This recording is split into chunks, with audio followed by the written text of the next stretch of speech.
Saúde, amada igreja, na paz do Senhor Jesus. Aqui quem vos fala é o pastor Ricardo Braga. Amado, se você não é inscrito no canal, inscreva-se, seja bem-vindo. Se você já é inscrito, dê o seu like e bora pro vídeo. Eu estou aqui do meu lado com o pastor Sihanouk, pastor africano de Angola, que eu conheci na cidade de Mogi Guaçu, teólogo, professor, mestre, escreveu livros de teologia. Na África tem um ministério respeitado e multiplicador, e Deus trouxe ele aqui no país para trazer o ministério para cá. Pastor, obrigado por ter vindo aqui hoje, viu? Eu que agradeço, pastor Ricardo. É um grande privilégio para mim conhecer pessoas como o senhor, e para mim é uma bênção estar aqui. Eu que agradeço. Pastor, fala um pouco do Espírito Santo. Qual é o entendimento que você tem do Espírito Santo? Bem, o Espírito Santo é uma pessoa. Existem movimentos que dizem que o Espírito Santo é uma força ativa. Como eu disse aqui, por exemplo, das religiões, da espiritualidade africana, quando se fala de Nzambi, que nós chamamos Deus, para os africanos que não são cristãos, que defendem a espiritualidade africana, eles dizem que é uma força cósmica. Mas o Espírito Santo, que no Kimbundo, como o pastor teve a ler, na língua que nós falamos lá, Nzumbi e Nzambi. Nzumbi, aqui falam zumbi, né? Nzumbi significa espírito. Nzumbi e Nzambi é Espírito Santo, Espírito de Deus. O Espírito Santo é uma pessoa porque ele é munido de personalidade. Jesus, quando falou sobre o Espírito Santo, ele não falou aquilo ou isso, disse ele. É a terceira pessoa do singular, um pronome pessoal. Ele vos ensinará. Força ativa ou força impessoal não ensina. Ele vos guiará em toda a verdade. Jesus ensinou e ele não seria substituído por uma força impessoal. Ele foi substituído por uma pessoa. Então o Espírito Santo é essa pessoa que desceu, ele está aqui, ele não está no céu, porque muitos pensam que Jesus nos deixou órfãos ou que o Espírito Santo estivesse no céu. O Espírito Santo desceu há cerca de 2000 anos. Ele intercede com gemidos inexprimíveis dentro de nós. Ele dirige a obra missionária. Isso que o pastor falou, isso é obra do Espírito Santo. Paulo e os apóstolos muitas vezes quiseram ir para algum lugar, o Espírito disse, aí não, vão para a cidade Y. Então o Espírito Santo direciona, o Espírito Santo guia, o Espírito Santo separa, porque estando orando e jejuando, disse o Espírito Santo, apartai para mim Barnabé e Saulo para uma obra que os tenho comissionado. Então, o Espírito Santo é essa pessoa que é o nosso consolador, é o nosso ajudador, porque a obra que a gente está fazendo não é uma obra carnal, é uma obra espiritual, e é Ele que nos dá esse vigor, essa força, esse ânimo para trabalhar para Cristo. Ninguém pode dizer que Jesus Cristo é o Senhor, senão pelo Espírito Santo. Quando você na igreja diz aleluia, glória a Deus, não é tua vontade pessoal. O Espírito Santo leva você a glorificar o nome de Jesus. Por isso Jesus disse, ele não buscará a sua glória, ele me glorificará. Assim como Jesus veio glorificar o Pai, o Espírito Santo veio glorificar a Jesus. E ninguém pelo Espírito Santo pode dizer que Jesus Cristo é anátema ou amaldiçoado. O Espírito Santo leva-nos a glorificar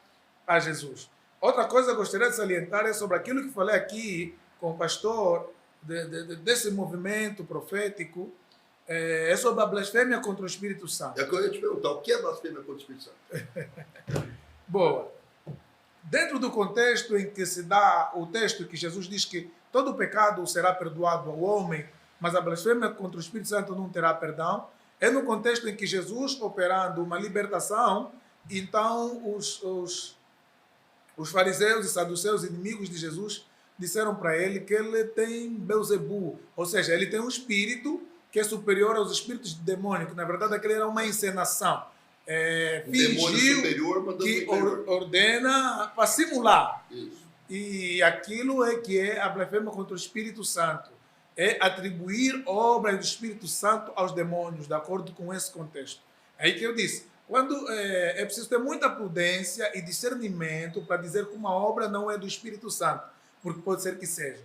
E o discernimento ajuda nisso. Ajuda o quê? Não atribui obra do Espírito Santo aos demônios e nem diga que toda obra é do Espírito Santo. Provai os espíritos se são de Deus. O discernimento, ele pode ser dado a uma pessoa pelo dom espiritual ou ele pode nascer de forma natural. De forma natural é quando você conhece a Bíblia. Quando você conhece bem a Bíblia, de forma natural vai nascer em você um discernimento. Se você está abalizado na doutrina, na Bíblia, você for sentar num lugar onde você vai ver que o cara, desde que começou a falar, ele não falou da Bíblia, não falou de Jesus, está fazendo propaganda, falando de outras coisas. Quem tem o discernimento natural consegue logo perceber que aí não tem Jesus. Por isso que o povo pega, porque não conhece. Por falta de conhecimento. Então o Espírito Santo é esse amigo, é essa pessoa, esse ensinador, esse mestre, ele nos selou. Dentro da obra da salvação, Paulo faz uma divisão clássica no livro de Efésios. Ele diz, bendito Deus Pai que nos elegeu, nos predestinou e nos escolheu em Cristo. Depois ele fala da obra do Filho, o qual temos redenção. O Pai nunca encarnou, o Pai não morreu na cruz, o Pai não verteu seu sangue. Isso foi obra do Filho. Ele comprou-nos, resgatou-nos com seu sangue. Depois da obra do Filho, nós temos a obra do Espírito que selou-nos. Por isso a Bíblia diz, não entristeçais o Espírito Santo de Deus selado em vós para o dia da redenção. Então o Espírito Santo está selado em nós como um logotipo, como uma logomarca que nós pertencemos ao Senhor. Por isso que eu perguntei a ele o que é o Espírito Santo. Eu podia fazer várias perguntas, porque ele é professor de teologia, mas eu perguntei o que é o Espírito Santo, porque a coisa mais importante que ele falou, que eu queria que ele dissesse aí, falou muita coisa importante, mas que o Espírito Santo dirige a obra dele, nos direciona para onde ele quer que nós vamos. E aquele que é sensível à voz do Espírito Santo, e para ser sensível à voz do Espírito Santo, ele precisa ter relacionamento com Deus. Aquele que é sensível à voz do Espírito Santo, obedece. E quem nos aproximou foi a pessoa, porque é uma pessoa, do Espírito Santo. Ele disse ao Sihanouk, seu filho e pastor, vá para o Brasil. Aí eu vou sair daqui da África, estou com o meu ministério montado, faço curso de teologia ministrado, tenho alunos, está tudo bom aqui na África, mas Deus fez com ele como fez com Abraão. Larga o seio da tua família, da tua parentela e vai para o lugar de onde eu te enviar. E ele veio para o Brasil, amando de Deus, o Espírito Santo direcionou ele para cá. Aprove a Deus providenciar pessoas e colocou na cidade de Mogi Guaçu. Quando ele abriu a porta da casa dele, eu nunca vi esse homem na minha vida. Deus falou para mim, você vai ajudar ele a montar um ministério. E quando eu entrei na casa dele e falei isso para ele, a esposa tinha tido um sonho naquela mesma noite. Ela sonhou com o púlpito. E esse sonho já é a terceira vez que ela parece que é a terceira vez, né? Sonhou com o púlpito. Então, Deus trouxe um pastor africano, o Espírito Santo trouxe até aqui, o guiou até aqui, para inaugurar aqui no Brasil uma ponte entre Angola e Brasil, onde virão angolanos de lá para cá e irão brasileiros daqui para lá. Essa obra o Espírito Santo ou está orientando a fazer. Não é isso, pastor? Exatamente, pastor.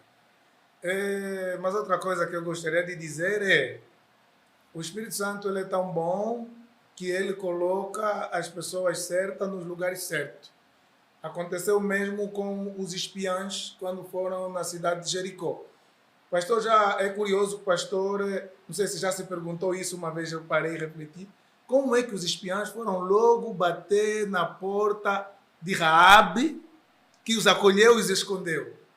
Eles foram direcionados. Então, a Bíblia diz, é Deus que opera tanto no querer como no efetuar. O mesmo você vê quando Jesus, pequeno, sai do Egito para voltar para Belém, ele nasce em Belém, mas cresce em Nazaré.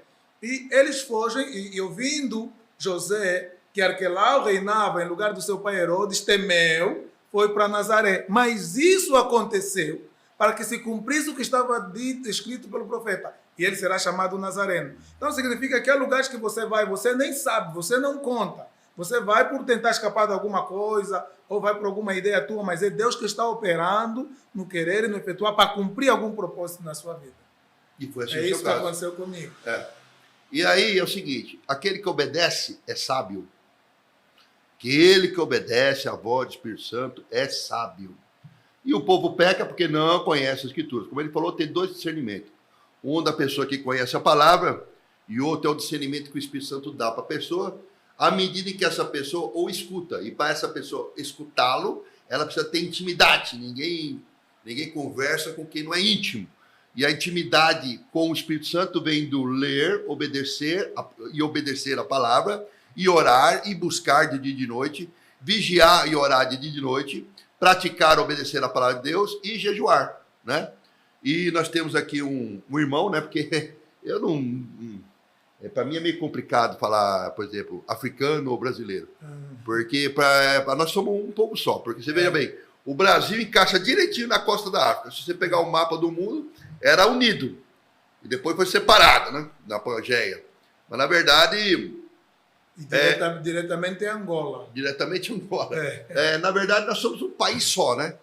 E eu estava conversando com ele na janta aqui. Imagina o susto que muita gente vai tomar no céu quando chegar lá, encontrar o Jesus de pele escura, né? Porque pela arqueologia, onde Jesus nasceu, o povo tem pele escura, né, pastor? Exatamente. Né? Exatamente. Muito feliz de ter você aqui, viu? Hoje se reconstruiu praticamente aquilo que na teologia chamam a busca pelo Jesus histórico, que é ignorar um bocadinho aquela imagem que o Ocidente nos apresentou de Jesus e recuar arqueologicamente, como disse aqui o pastor, para tentar montar a imagem de Jesus. E o povo era meio, aqui chamam pardo, né? É mais ou menos assim. Pardo, né? Aí, então tá aí. É uma honra ter você aqui, viu, pastor? Amém. E espero aí ter respondido algumas perguntas e apresentado ele. Agora eu vou gravar uma live com ele. E você, quando estiver vendo esse vídeo, a live já vai estar no ar. Mas outras vezes eu trarei aqui o pastor para dentro desse estúdio começar a dar umas aulas bíblicas aí para a gente aprender junto com ele. Tá bem? Amém, pastor? Amém, pastor. Então, que o Senhor te abençoe e te guarde, que faça resplandecer o seu rosto sobre ti, tenha muita misericórdia de ti, que te dê a paz. Dá uma bênção apostólica para o povo aí, pastor. Deus abençoe rico e poderosamente a todos vocês. Eu passo das palavras do pastor Ricardo as minhas palavras e a bênção que Moisés lançou sobre o povo. O Senhor vos abençoe e vos guarde. O Senhor faça resplandecer o seu rosto sobre vocês e tenha misericórdia de vocês. O Senhor sobre vocês levante o seu rosto e vos dê a paz. Para ajudar nesse ministério, encerrando o vídeo, você poderia ajudar com o Pix. É muito importante. Ele está com a esposa e 4 filhos no Brasil, morando de aluguel. Ainda precisamos abrir uma igreja. Fala o número do Pix aí, pastor. 242-278-91884. É o CPF dele. Já está aí no vídeo. Vê aí no vídeo. Deposita o que Deus colocar no seu coração. Você vai estar investindo na obra do Senhor. Amém. Amém.